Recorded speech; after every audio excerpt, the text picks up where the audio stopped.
اللہ کی یاد میں دھڑکنے والا دل سب سے بہترین دل ہے، اور جو دل بار بار ٹوٹ کر بھی اللہ کی یاد سے محروم نہیں ہوتا تو اللہ بھی اسے آخرت کی کامیابی سے محروم نہیں رکھے گا۔ اور اپنی امیدوں کو اللہ کے اوپر کبھی کم مت ہونے دینا۔ وہ تمہارے حال جانتا ہے، وہ تمہاری دعاؤں کو سنتا ہے، اور وہ تمہارے حق میں کیا بہتر ہے وہ بھی جانتا ہے، اور ہر صحیح چیز اگر صحیح وقت پر ملے تبھی اس چیز کی اہمیت پتہ چلتی ہے۔ تو صبر کرو، اللہ ضرور تمہاری دعاؤں کو قبول کرے گا، بس صحیح وقت کا انتظار کرو۔ اگر رات میں اچانک سے تہجد کے وقت آنکھ کھل جائے تو سمجھ جانا کہ رب العالمین نے تم کو خود سے قریب کرنے کا ارادہ کر لیا ہے۔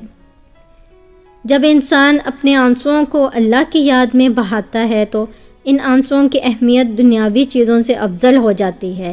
اللہ کو یاد کرنے والا، اللہ کا ذکر کرنے والا اور اللہ سے باتیں کرنے والا شخص ہی کامیابی کی راہ پر سوار ہوتا ہے۔ ہو سکتا ہے اسے اس دنیا میں کامیابی حاصل نہ ہو، کیونکہ یہ دنیا تو مومن کے لیے صرف ایک قید خانہ ہے۔ ہماری اصل جگہ تو آخرت ہے، اور آخرت میں کامیابی پانا ہی اصل کامیابی ہے۔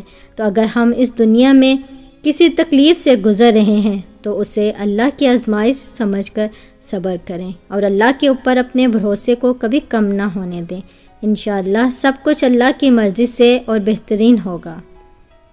جب دوست اداس ہو تو اسے نصیحت نہیں کرتے، بس خاموشی سے اس کو سن لیتے ہیں تاکہ اس کا دل ہلکا ہو جائے۔ کسی کا دل ہلکا کرنا ایک آرٹ ہے، اور وہ ہم سب کو سیکھنا چاہیے۔ جو دوسروں کو عزت دیتا ہے اصل میں وہ خود عزت دار ہوتا ہے، کیونکہ انسان دوسروں کو وہی کچھ دیتا ہے جو اس کے پاس ہوتا ہے۔ زندگی کے جس مقام پر ہو اسے تسلیم کر لو، اور یہ بھی تسلیم کر لو کہ یہاں تم ہمیشہ نہیں رہو گے۔ نقصان اور فائدے کا پتہ نہیں، لیکن میں نے حرام رشتہ اس لیے نہیں رکھا کیونکہ میرا اللہ مجھ سے ناراض ہو جائے گا۔ ہر عبادت کا پتہ نہیں ہوتا کہ وہ قبول ہوگی یا نہیں ہوگی، مگر درود شریف ایسی عبادت ہے جو ادا ہوتے ہی قبول ہو جاتی ہے۔ پسند اس کو نہ کرو جو دنیا میں سب سے زیادہ حسین ہو، بلکہ اسے پسند کرو جو تمہاری عزت کرتا ہو۔ میں روز گناہ کرتا ہوں، وہ چھپاتا ہے اپنی رحمت سے۔ میں مجبور اپنی عادت سے، وہ مشہور اپنی رحمت سے۔ غموں کی راہ پر بڑے سکون سے چلو، کیونکہ یہ راہ اللہ کو قریب کر دیتی ہے۔ اللہ کے فیصلوں پر یقین رکھو، زندگی بہت آسان ہو جائے گی۔ اللہ کی رحمت کی پہلی نشانی یہ کہ انسان کو اپنے عیب نظر آنا شروع ہو جاتے ہیں۔ صبر ایک ایسی سواری ہے جو کبھی بھی اپنے سوار کو گرنے نہیں دیتی، نہ کسی کے قدموں میں نہ کسی کی نظروں میں۔ جو اللہ کے دیے ہوئے رزق کو کافی سمجھے وہ زندگی میں کبھی کسی کا محتاج نہیں ہوتا۔ آج خود کو اتنا تنہا محسوس کیا جیسے لوگ دفنا کے چھوڑ گئے ہوں۔ عروج ملنے پر انسان خدا نہ بن جائے، اسی لیے خدا نے زوال رکھا ہے۔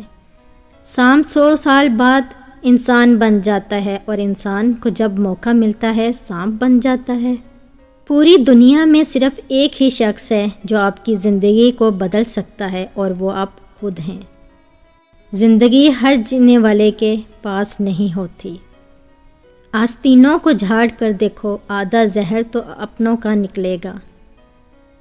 تم لوگ ایک دوسرے کو تحفہ دیتے رہا کرو۔ ایک صحابی رضی اللہ عنہ نے پوچھا اگر کسی کے پاس تحفہ نہ ہو تو؟ آپ صلی اللہ علیہ وآلہ وسلم نے فرمایا کیا تم کسی کو اپنی مسکراہٹ بھی نہیں دے سکتے؟